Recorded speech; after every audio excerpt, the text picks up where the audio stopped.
Cool. Mention it when you look into that option long term. I don't think he needs that well. They just want to let you know he resigns. Yeah, Mike's already. Don't worry, we'll be fine. We'll be fine. We just want to make sure that you know. Yeah. That's what I think.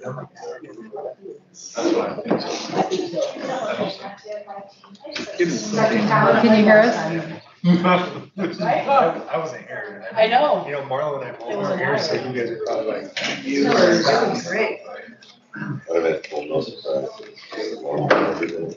Yeah. Always, I'm chilling. I'm top 6 real estate agent in this valley. Upstairs. Up 6.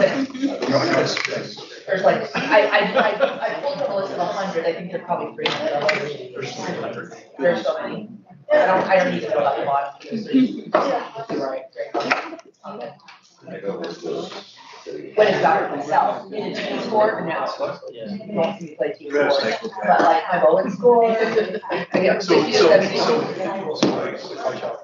No, because I'm fat, but I'm just saying, like I'm my own competitor, I'm not really competing against anybody else, but I used today to have random walk weeks, so based on my time in the country, the market, April or today, I'm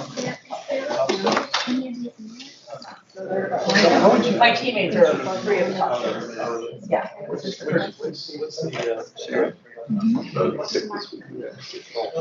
Yeah. I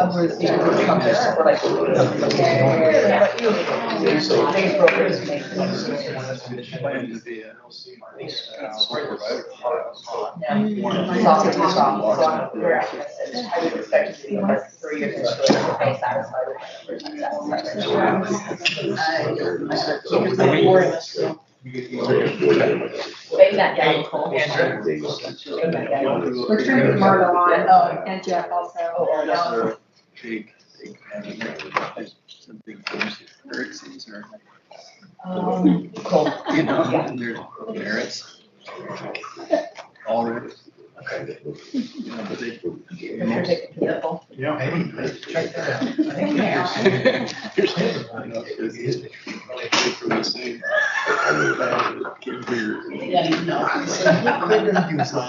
He's the great basketball before that. Oh, what do you think? Look at this. Look at what God gave me. Yeah, it's a perfect. Have we seen Marlo yet or no? See, I'm playing on that ladder. I don't. No, it could be a glitch from the update, because FYI, team jumped for the meeting yesterday. For Sean. Well, that's bad. Mindy, do you have a link to Teams that might work for Marlo? Oh, it's good. I didn't know. We're gonna do it next year.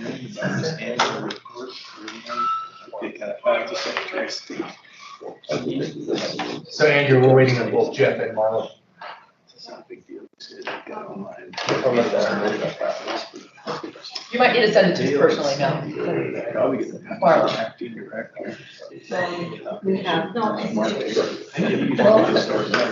Yeah. It's kind of what I'm thinking. I think maybe We have start. Yeah. We sign it.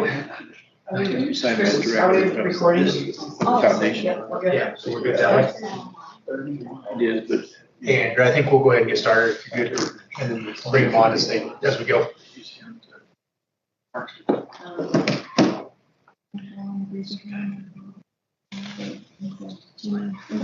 Catches everything.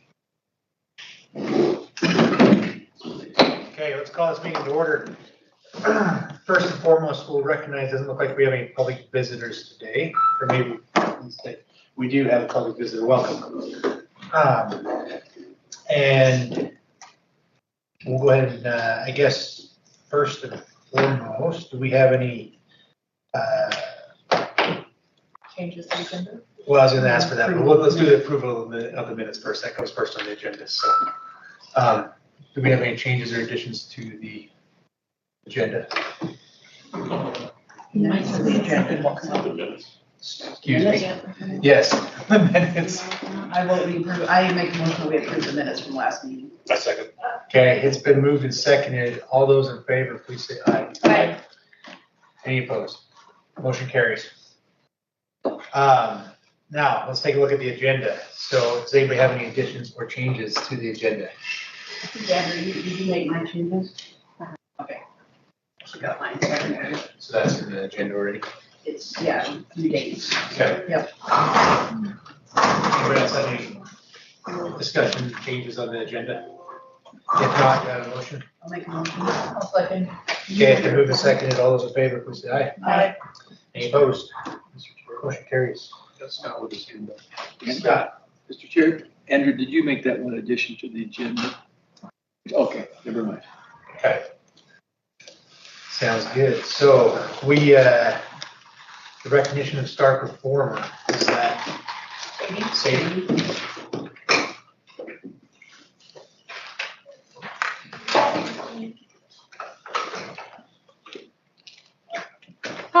So just a reminder of what our STAR recognition program is other employees can nominate their coworkers as a STAR employee through our intranet for going above and beyond in their job, helping team members, helping family members. And then it is taken, all those nominees are taken to the Employee Appreciation Committee where it is voted on, and then we have a winner every month. So I would like to recognize Amy Dunn. Amy, if you want to come on up here. Cool.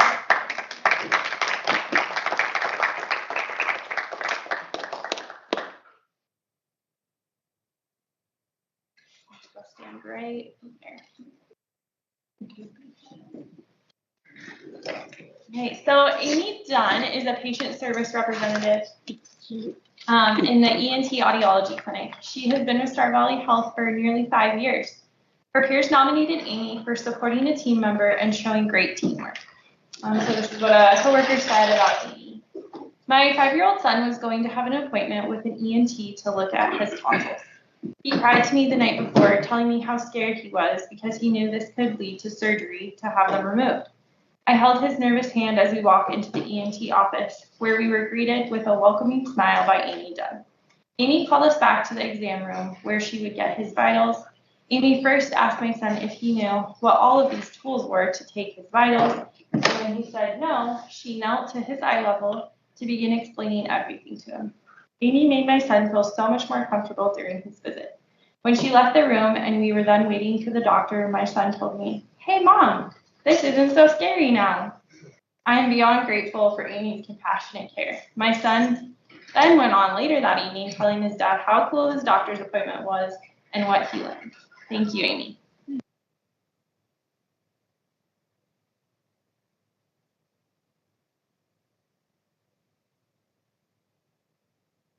Hey, can you shake her hand one more time? Yes. Absolutely.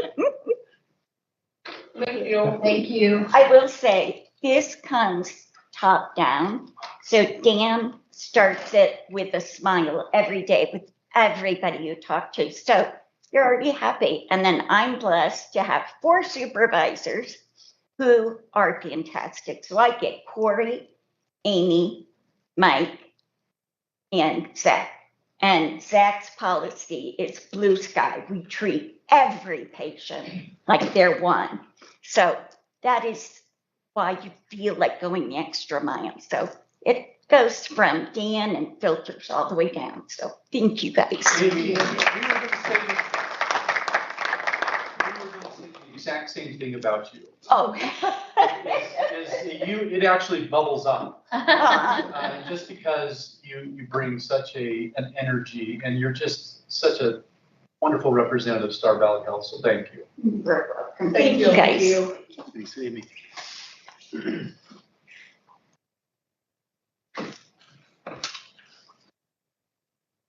Okay, let's go ahead and move on to the chief of staff report. Let's see on.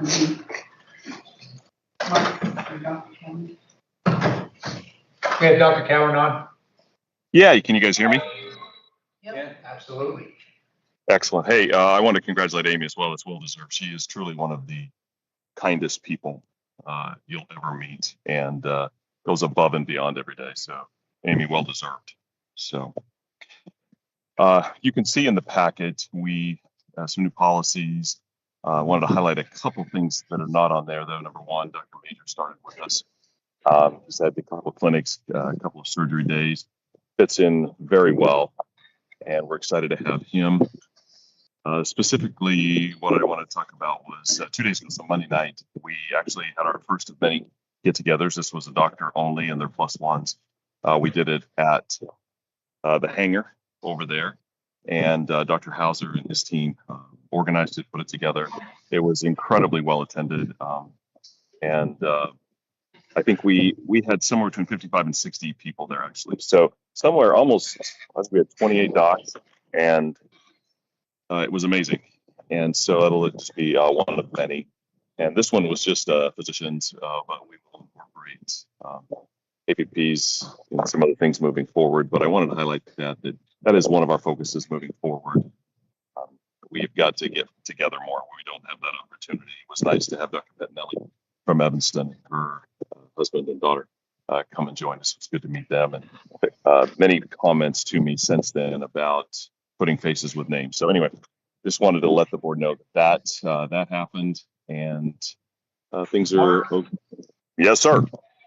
Mark, you guys looked, I saw pictures of the event, and you guys looked like you were having so much fun as a group of physicians and significant others.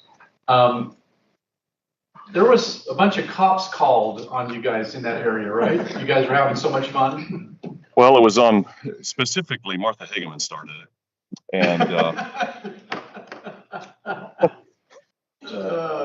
and those who know Martha, there's nothing more that needs to be said. I mean, party animal defines Martha. So, Hey, no, it was Mark, good. We want to thank you for arranging it. It was, you could totally tell it was long overdue. Oh, well, and again, the comments, and I think what's important, what I mentioned at the beginning of that event was, nobody else understands, but the people in this room, what it means to go through the fire of medical school residency. Nobody else understands that, and so we have to support each other. And again, nobody else. You can tell them, but nobody else really understands what it means to go through the fire. So it was a great event, and again, one of many moving forward. So. And I do want to do one thing. Can I do one thing? I was going to send you a picture. I can't. It won't let me do my camera, which is okay, because I was going to let you look at the ocean where I'm actually talking to you guys from. So I may or may not be in Kauai right now. So anyway. Hey, Mark, don't do that, please. So it's warm and sunny, and I don't know. You guys don't care about that kind of stuff, I know. But anyway, hey, sorry I couldn't be there, but thanks everybody. Appreciate you.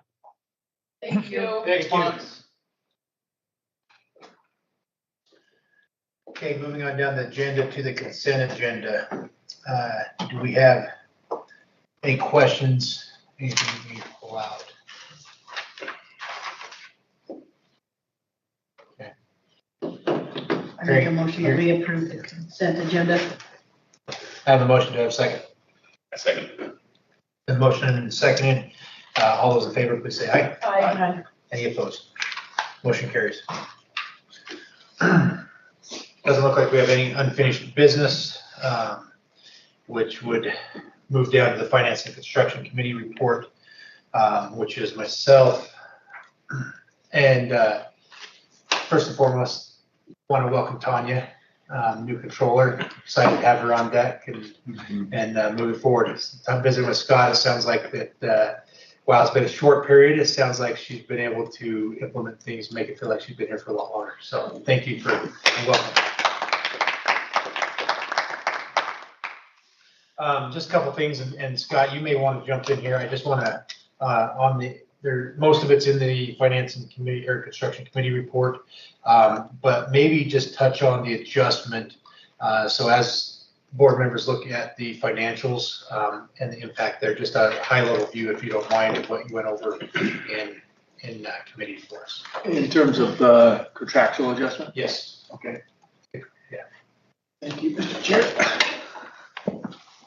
I didn't give Scott warning, I didn't put him on the spot either, so. No, I think, so we did implement an updated contractual allowance methodology that combines, what we've done in the past, what our auditor is doing as they audit each year, some other kind of in between steps that we're taking to make a better and more a result that will be less at risk of being adjusted at any time during the year by a third party, particularly auditors. So what we did is we made the impact of that adjustment in October alone. We did not go back and restate the prior 3 months. So you'll see a little bit on the statement of operations, kind of an impact of that change in our methodology. And so looking at October alone, net revenue is not really comparable to the prior year or even prior months. So it's better to look at the 4 months ended to get a more truer picture of implementing that tool or that change in our methodology. But high level, it allows us to look back 12 months like we have been. We also look back at 120 days to a point in time, 120 days before the current month's closing, and look at actual payments and adjustments that were applied to those accounts. That's another data point. Another thing we did to improve was we're looking specifically at high dollar aged accounts, taking those out of kind of the general accrual and looking at those specifically. And then put a hard 180-day on self-pay, self-risk, 100% reserve. Anything over 180 days since the date of first statement is reserved at 100%. Not we write it off, but we reserve the full amount of those. So it's a very conservative approach, we believe, and we'll be applying that every month now on. And it starts in the 2025 audit, right? Well, that's the same. The auditors did their own thing on the 2025 audit. We did what we wanted to go forward, and I think it'll be very, they know what we're doing, and they approved it, not approve it per se, but they're in agreement with the strong, good methodology. So basically, you're splitting it up into 3 classes now, right? If I understood correctly, anything over 100,000, anything over 180 days. And 100,000 would be any account, which would include self-pay and or insurance companies or Medicare. And then the 180 days just applies to self-pay accounts. But basically, the gist of this is an effort to get more accurate in our contractual. Conservative, accurate, if you want to call it. Yeah, more conservative, less risk of being called out to say, less risk of. Because previously we were looking back over 12 months, but as the organization has grown, looking back 12 months may not be a real accurate picture. There's a lot of things that changed in that 12 months. So this should hopefully help out, be a conservative, but a good methodology to use. Yeah, I feel good about it. Tanya did a good help just getting started. Mr. Chair, may I add that looking prospectively, and we'll talk a little bit more about this in the CEO report, this is one of the highest risk areas for any hospital in the country. Is the uninsured rates are expected to go up. Obviously, deductibles and co-pays and then co-insurance are at risk of being collected as they increase. The denials by insurance companies are going through the roof. So if you follow the news with publicly traded hospital companies, overstatement of net revenue is one of the issues going on right now in the country. And so if there is a concern that I have as a CEO, it is how do we provide accurate financials to our stakeholders, right? To the board, to our stakeholders, to decision makers in the organization, so that we feel comfortable that net revenue is going to represent the actual cash that's going to come in the door. Because if it doesn't, then we're in a bind. And we experienced a little of that 8 months ago. So this is the primary area of risk for the income statement as well as the balance sheet. And we've got we want to make sure that the surprises with the auditors are, if at all possible, just eliminated. And I think that this methodology is in sync 100% with how they're approaching it. We'll be applying it monthly. Yep. The one last thing I was going to mention on there that I took away from the presentation was, and I think this is a great way to look at it, but that we were going to look at where we're actually getting paid from and taking down to the actual financial class versus the primary financial class. And so that should be, hopefully make a good impact as well. Could you expand on Elaborate. that one little more sentence? So, and correct me if I'm wrong, my understanding is though, like if we have multiple insurance companies involved, and you know, like their primary financial would be the first insurance company, the primary insurance, but then it'd be the secondary that's actually picking up the bill that we're relying on payment from. Is that right, Scott? Yeah, so I mean, in a lot of cases, that is the payer themselves, not just the insurance company. So once the primary insurance company has been paid or they paid, and that's settled, then it falls to the financial class of a self-pay. Mm-hmm. The second tier is self-pay. Or if a patient had a secondary insurance and that's settled after the primary, you know, it goes down to down the line, furthest down the line is the individual. So applying these allowances to where the current receivable is at any month end. Yeah, that's the financial class, not the primary benefit. But if we get into a system where we're really excellent at pre-planning what the procedure is going to be, and we collect the self-pay at the beginning, it's the first payer. Then, I mean, technically, we've gotten their chunk at the beginning. Yeah, and then there would we don't wait 6 months till it's gone through all the insurances to finally be like, this is your bill. That would be awesome. Absolutely. So, why I wanted to spend a few minutes on that is that I felt like was one of the biggest adjustments, or you know, had maybe the biggest effect on some of the line items on the financials, specifically on the allowance for doubtful accounts on the balance sheet. Bad debt expense, you know, was maybe inflated if you look at October in general, but it's because they took some one-time expenses or one-time adjustments in October. So that was something that stood out there. Really, days cash on hand dipped just a little bit. They had a number of things that affected it. And then, you know, there was an extra payroll in October, which affected that. And then as far as the cash collection, we had a little bit of dip at the end of October, but I think that's being addressed or has been addressed going forward. So. One other cause for that slight dip is we made a large payment to Optum Bank at the end of October. So it was like a $400,000 payment, which is in the terms of the agreement with them that every 60 days we have a minimum amount we had to make. So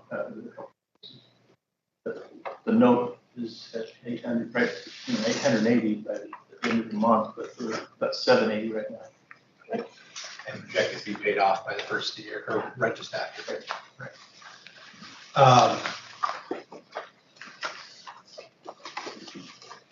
Yeah, really with that, I mean, there's some positive things in there is that, you know, over the month or within the month, as far as looking at, again, I'm going to kind of focus on the fiscal year to date stuff. We are trending just slightly behind budget on the net income, but if you look at the operating income, I guess we're behind there as well. Not as far though, we'll put it that way. And some of it had to do with the way that we are allocated cutting tax decrease as far as we get into the actual net income from previous years, which was something when you look at actually per plan, we're running right in line with that. And so, yeah, there's, like I say, there was, with that, there wasn't a lot else that I pulled out there as far as we want to talk about. Did anybody have any questions? I have a question, I see it's got, have we heard anything on the audit, when it will be completed?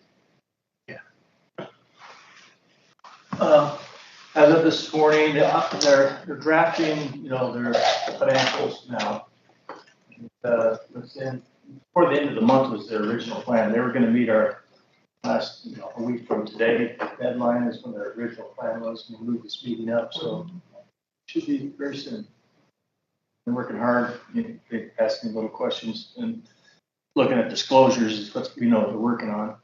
The cost report might be another, we're gonna know tomorrow or Friday morning, kind of like what that will end up being, and they'll file that in the next few days, due by the end of the month, so.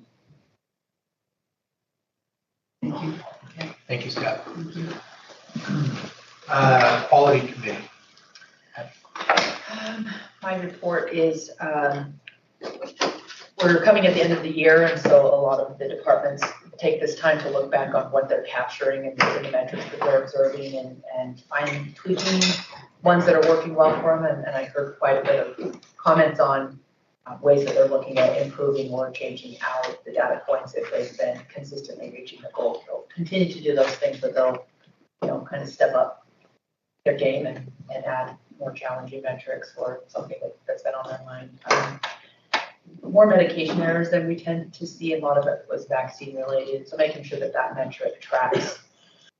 I asked them to look at that one because there were no adverse. There didn't have to be there was no adverse reaction to it, but it did point out something that they want to keep an eye on in the clinics and watching something with the vaccine. So it's good when errors lead to change. That we can catch things, and especially when no harm was caused in the meantime.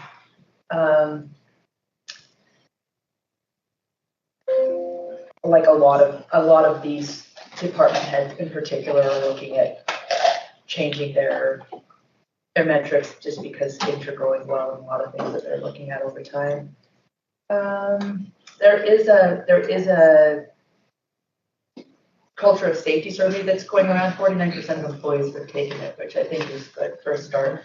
We need to get more physician involvement in that, and Dr. Roberts said that he would kind of take on the charge of getting more of his colleagues on board to take that, just so we have better data at the end of that. And then an update on turnover time in the surgery department. Jason really looked into that because our number kind of decreased, but he did find that nationally, it's taking longer when people have implemented the da Vinci robot, which we do have, so that is a factor that plays in. But obviously, if we're keeping an eye on turnover time, that we can improve what we're able to manage in the surgery center. And then Mallory updated us on the project, process improvement projects, and I really like, she lets us know where they're at in it, what step that they're at, who's involved at that point, and what the next hurdle or step is in it. So nothing crazy to report, just really happy with the way the patient estimate project is going. They're really getting dialed down to being within $400 of their assumption, and they were doing some hand reporting on some of this checking, but they found a report in Epic that will just naturally do that for them. So we can be spot on and accurate and make those adjustments if we're seeing like a certain type of surgery that's consistently falling outside of that parameter, that we can look backwards and make those tweaks. So all of this is going to help with the financial bottom line. Any questions about quality? That's my report. Okay. Do you have anything to add, Mindy? Thank you, Abby. Ethics, compliance, and technology. So I don't have anything this month. Our next meeting is Thursday. I thought it was the. It is the 11th. That's what I thought. Okay. Okay, so our next meeting is December 11th, and so in January, I will have a report on that. I don't have one this month. Because we don't have a meeting in December. Every other month? Yeah. Okay, thank you. Foundation report, that is myself again. Great meeting. Basically, they had the Zion's Wealth Advisor on the call, and was able to review not only their current earnings and where they're at currently, but also the kind of their, I guess, their risk tolerance and looked at, a number of different things and elect to stay where they're at. But they did also elect board members. They did approve to put a job posting out for executive director. And then they discussed some upcoming events, a bowling tournament and the half marathon participation, which I believe we'll discuss further down the road here in today's agenda. So, but yeah, it was a great meeting and great to visit with the foundation guys. So,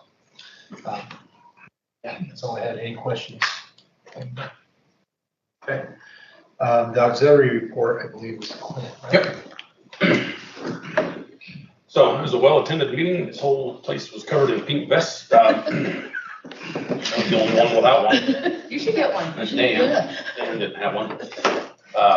So no, Dan gave a very well presentation just on the state of insurance. I wish every human, every American could hear those things and just understand the challenges in insurance and reimbursements and stuff. Their ending balance in the bank account, 1962.82. They're very active in the care center, Thanksgiving and Christmas dinner. They're planning on helping with the Christmas cafe at the Festival of Trees on December 5th. And then nominated new officers. Linda Hedges is now the new president. So that's my report on the auxiliary. Who's the president? Linda Hedges. Linda. Okay, thank you, Clint. Marlo's asking about the ethics committee. It says December 4th. We're saying it's December 11th. It's December 11th. December 11th. That's December 11th.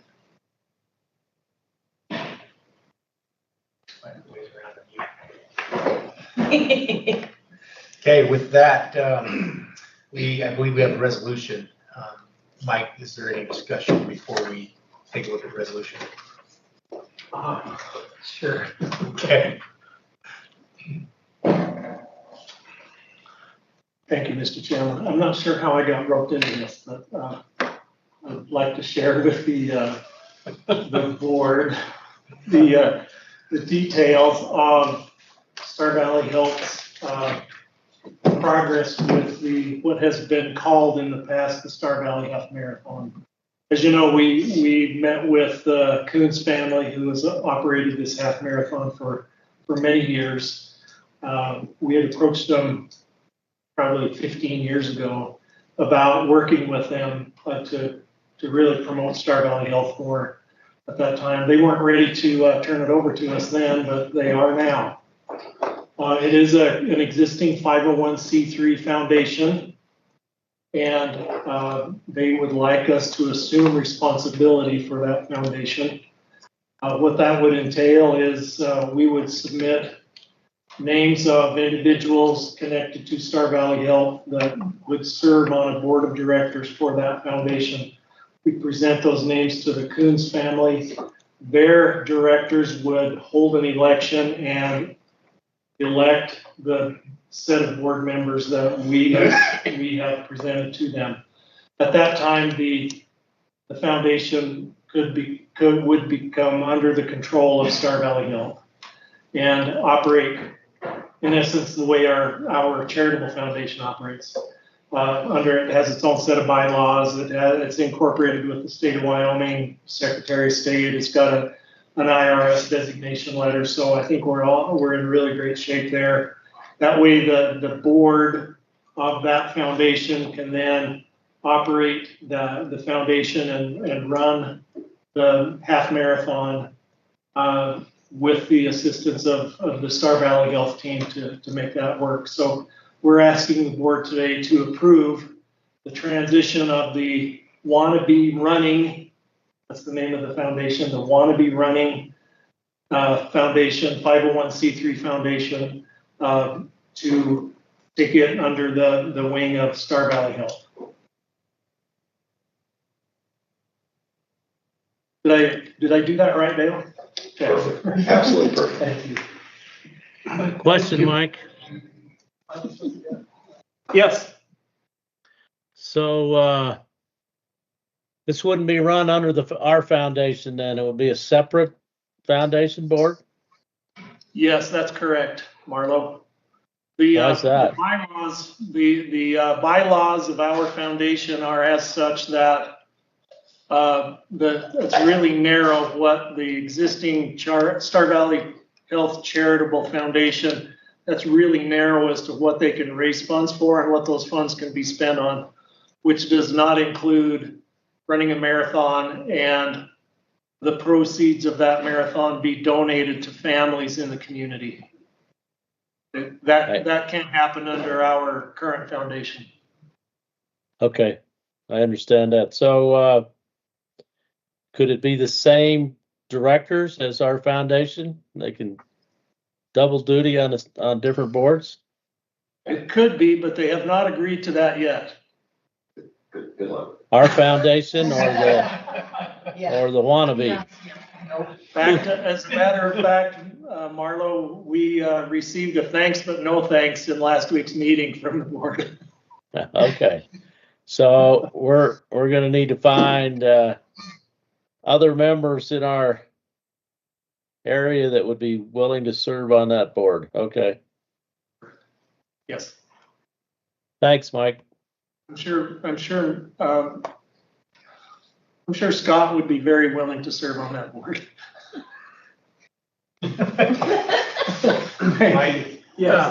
I understood correctly, and just from our meeting with the foundation, is truly this is an opportunity for community outreach, and it's not something that we're going to be making a lot of money as far as for the foundation to support the hospital. Is that correct? It's more because we're going to be donating the proceeds, continuing what the Coons family has done to a family or somebody in need, correct? Yes, traditionally this event has covered its costs and generated a few dollars, which the Coons family decided to offer those additional funds in excess of the costs to some families in need in Star Valley. And it really would be our intent to carry that legacy on. That was one of their asks of us when we approached them about taking over the half marathon race. They wanted to carry that legacy on. And so I think that's just a little bit of difference between our foundation Right. and this as well. So, Karen has a hand up. Dr. Cowan. Yeah, hey, just along this line, we have at least one or two physicians that would be very supportive and, if needed or wanted, would be happy to serve on that board. Nice, thank you, Doctor. That's awesome. I might mention, Scott mentioned that we'll be doing the books and filling out all the right paperwork and all of the regulatory things for this new foundation. That's within Star Valley Health, which could be considered a contribution in kind to this foundation. So. Great. Any other discussion? Thank you. We have a motion to approve the resolution. I'll make a motion to approve the resolution. Second. Okay, it's been moved and seconded. All those in favor? Aye. Any opposed? Motion carries.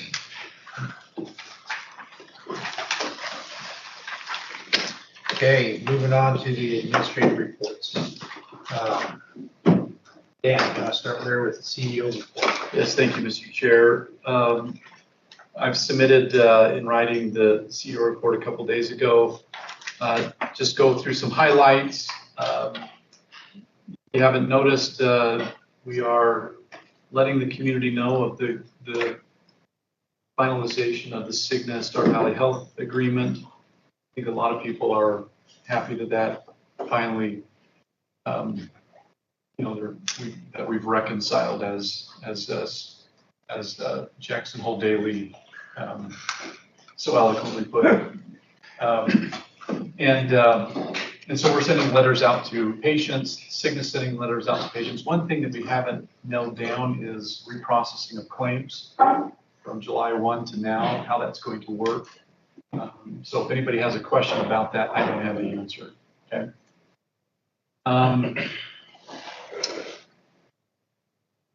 Mike gave a update to the finance committee on the status of the big beautiful bill. I had Andrea provide each of you a full copy of the application by the state. Some pretty interesting information from healthcare statistics, but we are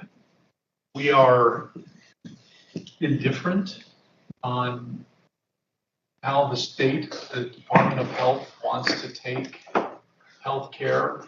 In our state, a lot of the ideas and recommendations that the Hospital Association gave to the Department of Health were not in the application. And, but it was enough to, add our endorsement as a hospital association to it. Next step is for the federal government to award funds, probably before the beginning of the year.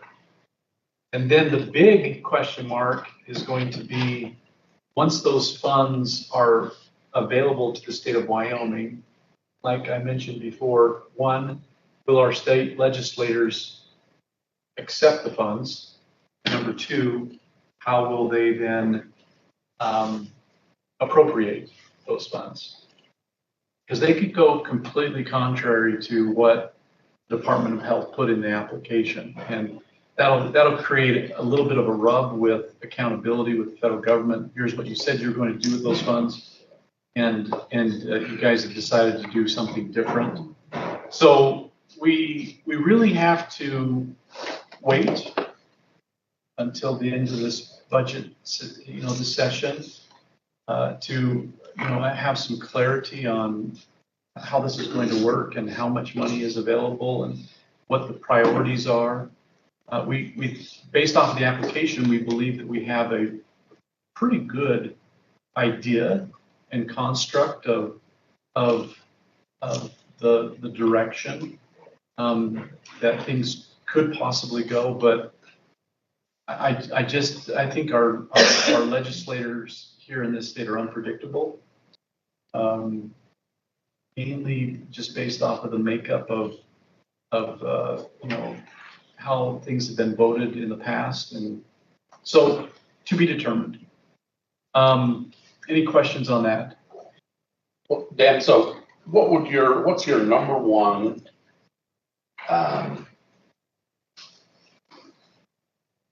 point where you think Star Valley Health could be involved in helping improve rural healthcare with these dollars? Well, the first thing that I have to do as a CEO is make sure that I'm aligned with what the state wants to do and versus what we want to do. Right. I don't have access to those funds if I can't find alignment, right? And so at the very end of my report, I'm gonna skip around. So last Thursday, we had our second meeting. So I'm under fabric of the community. We had our second meeting with elected officials here in the Valley from each of the towns. Dan Dockstetter, Marlo attended. And we helped educate them on this rural health transformation application. One of the major components of the application is EMS. And as you're all aware, for this past year, EMS has been, the hot topic, or one of the hot topics. It is a significant investment that Star Valley Health has made into EMS, and the state recognizes that EMS is on an unsustainable pathway unless something changes. So we put forward the proposition to align ourselves with the state to think about regionalization of EMS. Now, we've already done some regionalization by joining Alpine, Thane, and Afton. We did that a couple of years ago. If we were to find another way to regionalize, we would have access to $250,000 per ambulance, underutilized ambulance. And so if you do a hypothetical with joining with South Lincoln, that would be 4 ambulances, so $1 million available. We don't know if that is a possibility. I let the group know last week that I had reached out to CEO of South Lincoln. He and I are meeting tomorrow to go over this idea. And I'm trying to tee everybody up to say, okay, because it's all about where's the money coming from, right? You get some money from rural health transformation dollars, but I truly believe that if EMS is going to be sustainable in our area, and we've talked about this as a group, we're going to need to do a campaign for a tax levy that's focused on EMS. Now, some people are going to say, well, that's not going to work. That'll never fly. Nobody wants to raise their taxes. I don't know unless I try. And so we are looking into hiring an outside marketing firm, public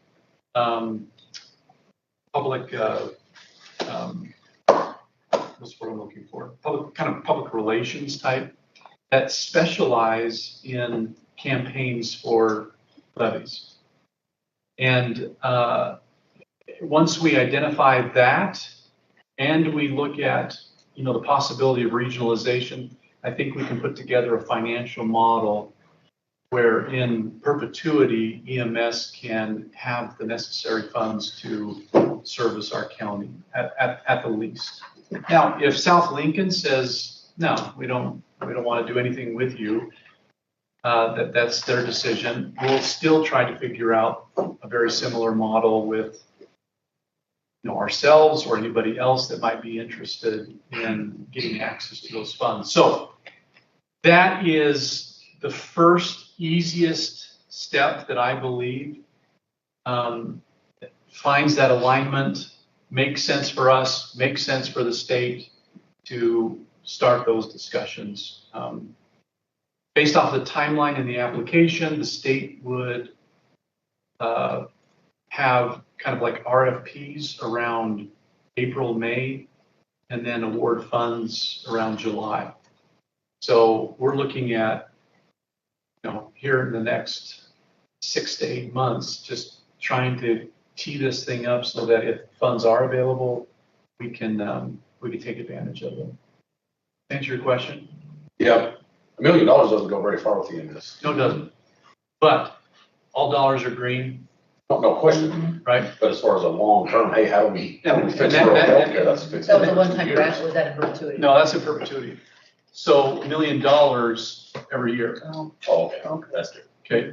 And now there is a one-time, if you do regionalization, they will do a one-time grant for equipment. Facility? I don't think facility. They're not into the. I'm pretty sure capital expenses, you couldn't do capital expenses. Well, we can do capital expenses on a new ambulance. Okay, but not Not a physical. facility. So that's in perpetuity, but even $1 million every year. Oh, yeah. I thought it was a one-time. No, I apologize, Clint, for that. Mm. It's $1 million every year, but that I still believe we need to couple that with the tax levy, if at all possible. And I think that when folks understand the gravity of EMS, we do a grassroots effort, we get people to understand the issue. It's very different talking about EMS versus putting pickleball courts, in some neighborhood, right? So I believe we got to try. Okay. Any other questions, comments about that? So is there any way to claim, or go look back on the consolidation that's happened, the regionalization that's happened? It won't. And We were ahead of our time. We should have just had it go destitute. look at the sustainability and say, hey, We might be able to. I don't want to close that door completely. I think that it's a conversation worth having because, we have already been proactive in regionalization, but the message that we're getting from the state is this is all transformational prospectively and not stuff that you've done, in the past. It'd be nice to see the levy. I don't know the logistics. I'd have to read a lot of stuff to know if this was legit, but have the communities decide where our bases should be and have the real estate in buildings, you know, at Navane, out after, whatever that makes sense wise, that it's pretty obvious, like, what's my tax money go to? It's going to the physical structure, and if we team up with firehouses, that it has mutual benefit to, you know, all of the rescue service type providers, but that we can maintain control with the high caliber of providers that man those units for the ambulance. Yeah, Star Valley Health is not going to just walk away from this. I think Star Valley Health is going to have to be a strong partner in this in order for it to be sustainable. Everybody wants to wipe their hands of this. It's financial, so they just don't want to deal with it. That, but everybody wants to have a say in it, I know that. right? I mean, everybody is an expert, but, you know, may not want to necessarily put forward some solutions, you know, for it to happen. I do think that if we go to this model, it'll need to move towards more of a joint powers board. Yeah. Where you have community members and the, you know, the transparency, where the hospital got in trouble and gets in trouble is, you know, what are you hiding? What are you not telling us? You know, what are we, here we are trying to help, but, you know, what about this? What about this? What about this? You know, you spent, you know, this and you should have not spent this. And I think that the community, if tax dollars are involved, we have to offer that high level of transparency so that it's not Star Valley Health that is, Agreed. you know, the problem, I guess you could say. Okay. All right. Great question, Clint. Thank you. Just wanted the board to know that we're continuing to have conversations with Blue Cross Blue Shield of Wyoming for the Medicare Advantage. It's also important to know that even though United Healthcare is getting out of almost every county in the state of Wyoming, we still have a contract with United Healthcare Medicare Advantage. So if any of your community members stay on United Healthcare Medicare Advantage, they're going to be able to get services here. Okay, even though United's out, we still have a contract with them. For how long? In perpetuity. When we ever decide that it's not worth it, we just terminate it. So they're not allowing people to enroll. They haven't already been enrolled. That's correct. They're not offering a product. But if they're already in it, yep, they can still get services. that's exactly right. Okay. Okay. And do you think that helps? Yes, with, thank you. is Yeah, that, with my okay. question. I was thinking about that. Yes, thank you. Yep. The billing patient survey, we have had some very good conversations with Qualtrics. I don't know if you're all familiar with Qualtrics, but Qualtrics is taking over the survey world. They just acquired Press Ganey, and we have been using Press Ganey, so we're trying to figure out how to use their technology to implement as one of our goals, focused on billing and the experience around billing. So we have some objective statistical data to make decisions and show whether or not we're good in an area or not so good in an area, and not necessarily have to, you know, base decisions off of anecdotal information. So I want you to know that our go live target, you know, don't hold me to it, but we put a target out there for March 1. Okay. The Alpine X-ray, the unit's installed, correct, Mike? Yes. Should be operational by the end of this week or next week? Correct. Correct, okay. Recruitment still is taking place with cardiology, with pediatrics, or urgent care. Scott Major, ENT, he started. He's right now doing 1 week per month in ENT. We'll have Dr. Trask Muir, who is a foot and ankle guy. He'll be doing, starting off, is it two days a month or 1 day a month? Trask Muir will start to do surgeries on Thursday, or a clinic on Friday, and then call Saturday and Sunday. But it's one rotation per month. One rotation per month, starting out. Mr. Chair, can I add something? Yep. Oh, that's Mr. Chair. Oh, yeah, sorry. go ahead. Sorry, yeah, I'm gonna be rude. I'm trying to do it the right way. Dr. Just, Dr. Major, Dr. Major was here yesterday and did 7, his first OR day, did 7 cases yesterday. It was done by like 2:15. So that's great. That's fast. It's fast. The nurses really liked him. PACU nurses liked him.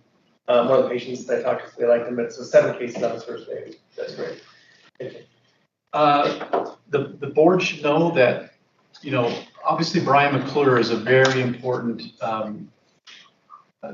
service line for the communities, and he's a very busy physician. We're pleased to announce that Brendan Ayers, he has accepted the position to be the PA for Dr. McClure, which is going to free up the schedule. A lot of people were having to wait a long time in order to see Dr. Brian McClure. So we feel good about pain and being able to take some pressure off of the waiting times there. Dianville Clinic is complete. The community down there is so excited that we're present.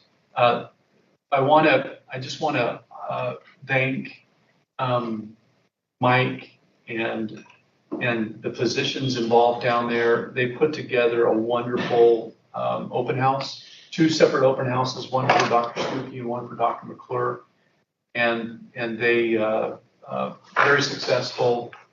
Several community members came by, and the next step is us, as Dr. Stuckey said, level it up, have urgent care there.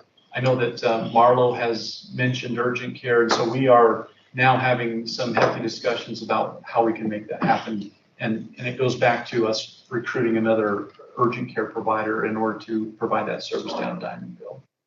Telerheumatology is blossoming in Afton, Alpine, Bridger Valley. We're also looking at adding teleneurology come the spring of next year. So just keep that on your radar. Then the other exciting thing is a telenocturnus program through Intermountain. A telenocturnus is we have 2 hospitalists, and those 2 hospitalists, they rotate, you know, 1 week on, 1 week off, and they cover for each other. But just having 2 is still it's burdensome because the hospital is obviously open 24/7, and so, you know, Dr. Cottom and Dr. Clayton Brown are our 2 hospitalists, but to help support them and to help support patient care during the nighttime hours, we're going to have that coverage now provided through Intermountain Healthcare. And so we should see, you know, that could lead to additional admissions. It could lead to, it's certainly going to help support our existing hospitalist program, avoid burnout, because when those physicians go home, they're still really on the edge of getting a call. Okay. Now it doesn't. I mean, it's not like we're admitting people significantly like a tertiary, quaternary facility, but it's still there in the back of their minds, and I think this is going to be a good step forward, and that should be going live the first part of the year. Do we have an exact date, Tori, on that? Not yet. The other exciting things is in Bridger Valley, we have an MA along with Caitlin Bird, where they have wound care certification, and so they're doing wound care treatments down in Bridger Valley. I'd like to figure out how to get those, you know, see what we can do with marrying our wound care services that Dr. Green enjoys doing with that down there. But you may not be aware that those wound care services are being provided, as well as Dr. Hauser's practice is growing down in Bridger Valley. He's made a concerted effort in that area for women's services, and we've already delivered a baby from. Is that accurate statement, Tori? Yeah. I don't know how many pregnancies, just one so far, but just nonetheless, you know, in these deserts for maternity care, people are very, very appreciative that we have these services. And again, going back to our strategy is we draw a big circle of populations and we take the physicians to the people.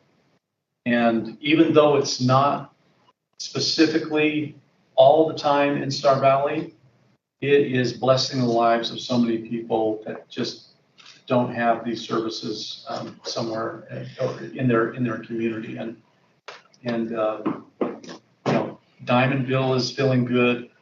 Bridger Valley is feeling good. In Evanston, they lost their OBs and now they're even losing more primary care. And what did we do? We hired a primary care physician down there. So it's like the community's looking to Star Valley Health saying, can you help us?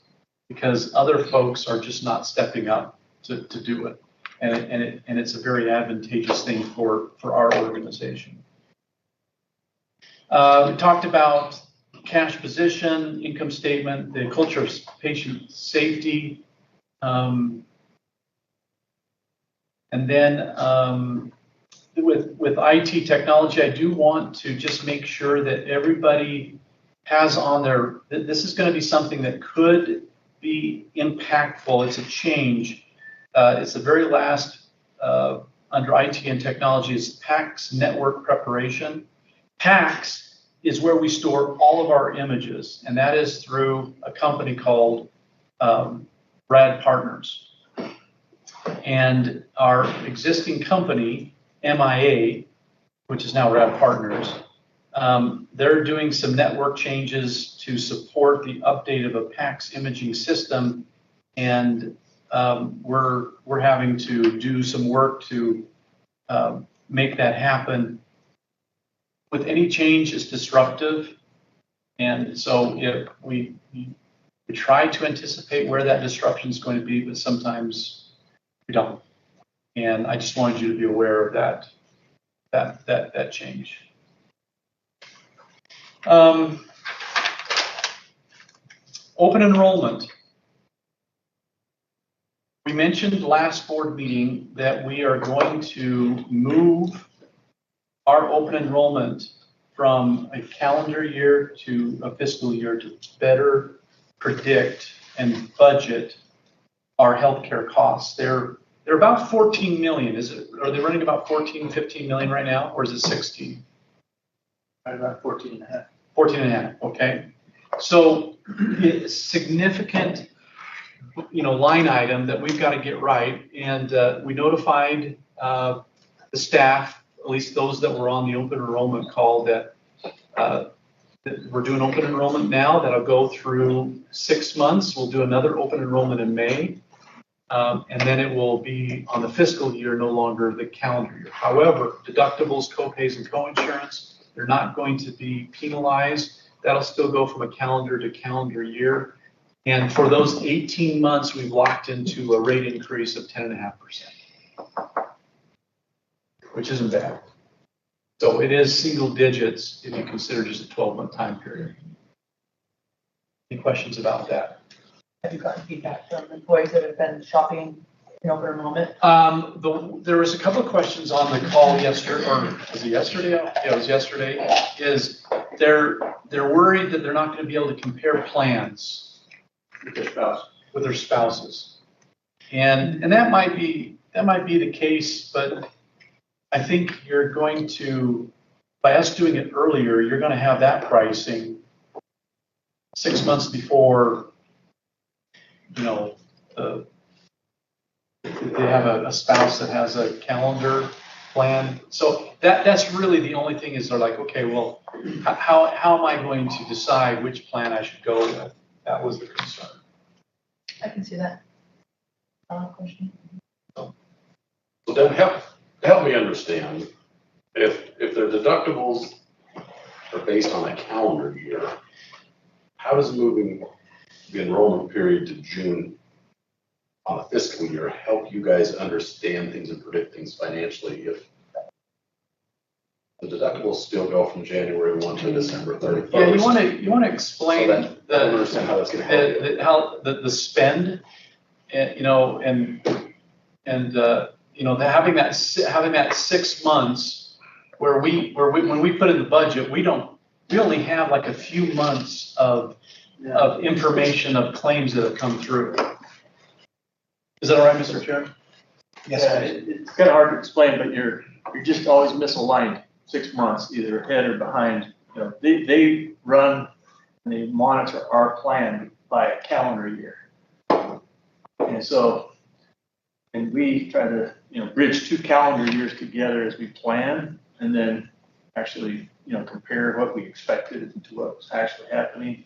When we get reports from them, they're generally, you know, in a calendar year format versus like our fiscal year. So it's very hard for them to kind of align what the total cost was for half of the prior year and half of their current calendar year plan, you know.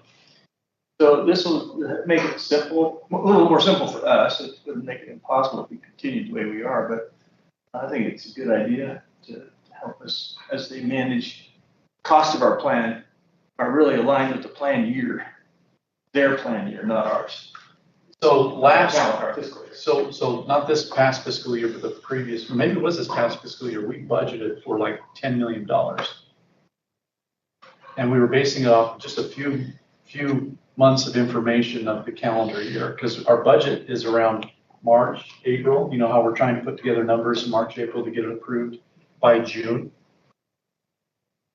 And had we waited, you know, another 3-4 months, we would have known that, holy cow, all these claims had come through, and we ended up with, you know, just a huge variance on the health plan, you know, compared to our budget.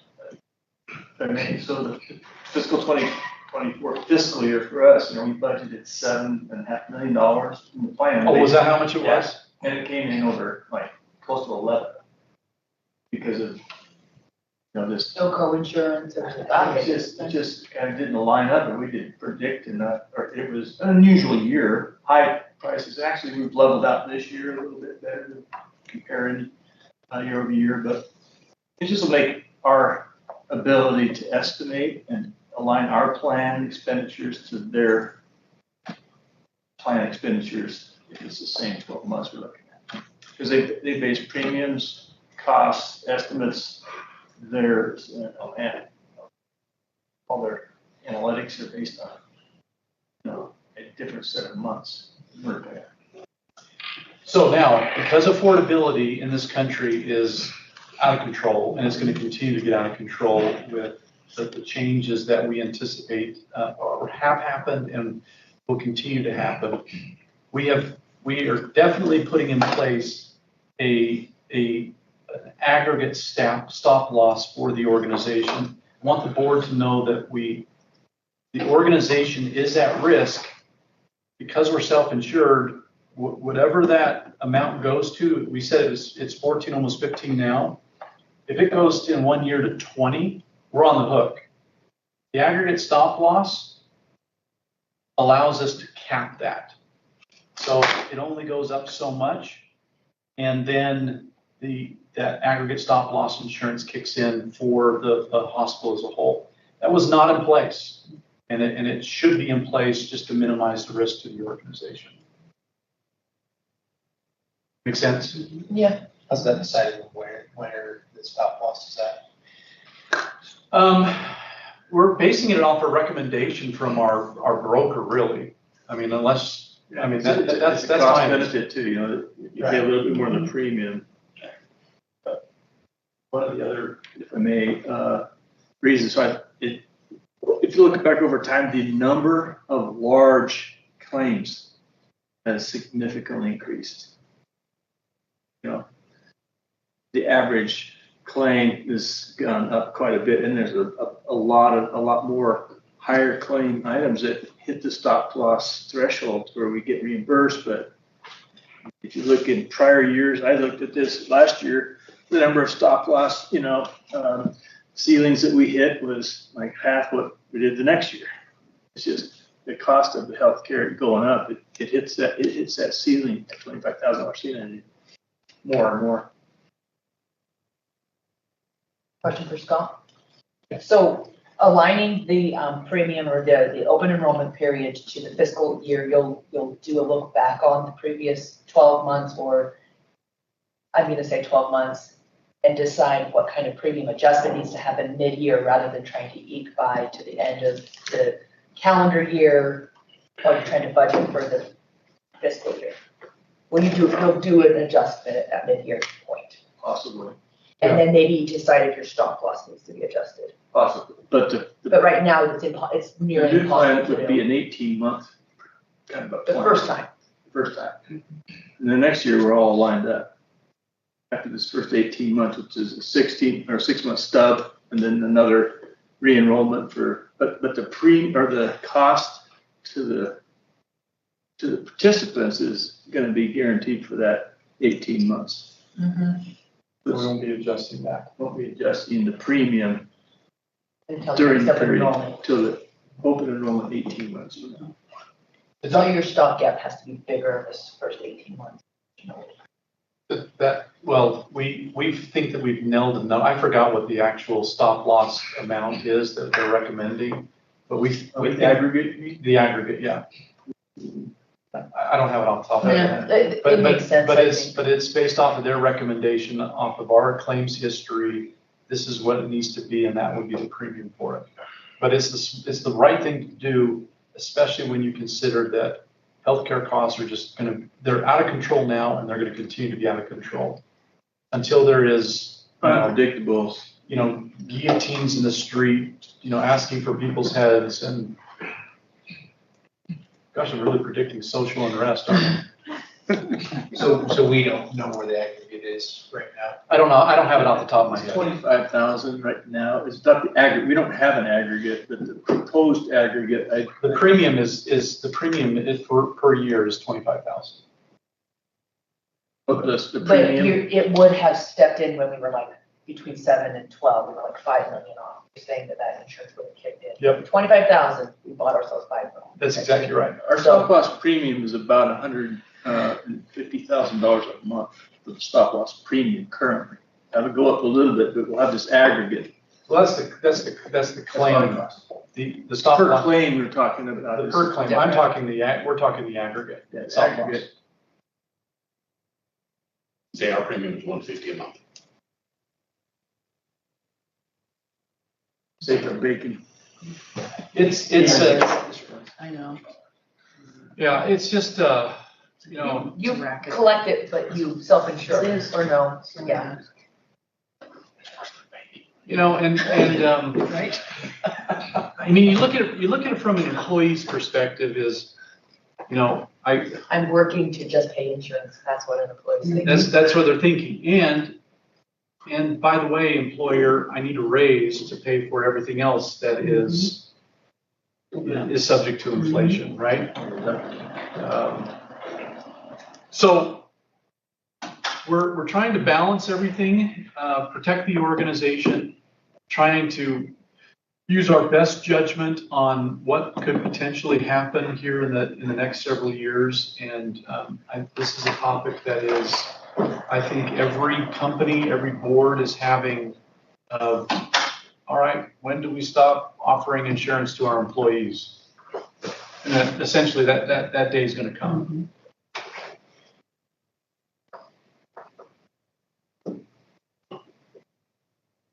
It'll be wild. But really, I mean, It's going to be wild, but it's not far-fetched. no. So, I think a lot of companies are seeing, and I could be wrong, but from my input, I think they see their insurance costs to their employee go up more than their raises to that same employee during their annual review or annual check-ins. So I think that's pretty common. no thanks, but no thanks, right? Yep. Okay, Mike had some conversations with Terra Power and Bechtel. We're going to plug into. We're now really part of that community down in Diamondville and Kimmer. I think there's going to be pressure from a lot of different folks, elected officials, private industry, they want to see something where South Lincoln and North Lincoln come together.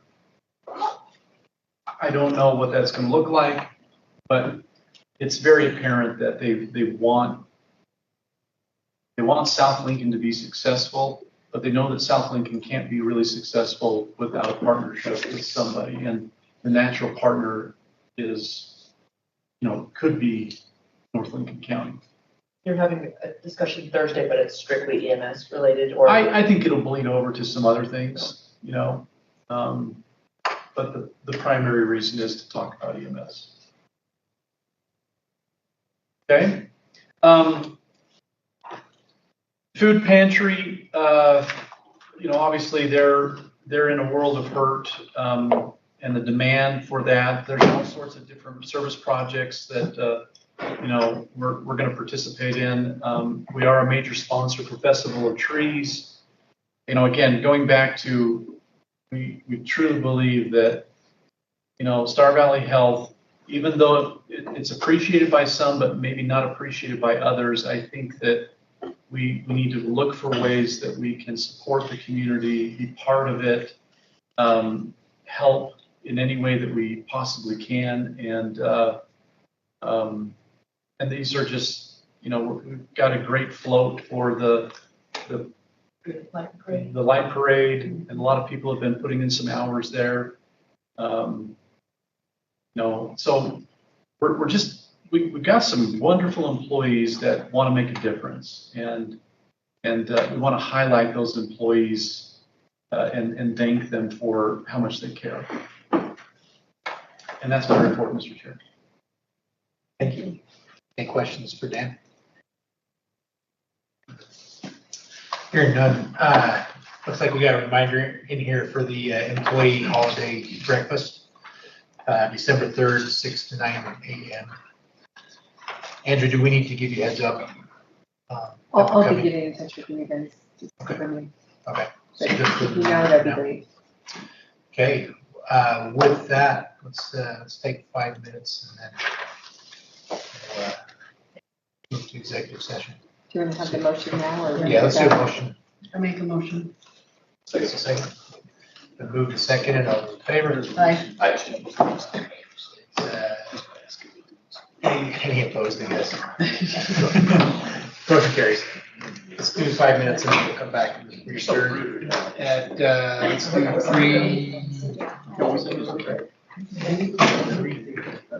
3:50. So, and when was the transition on the change in the bank account? After the election. They need it. Oh. They changed the officers. We still have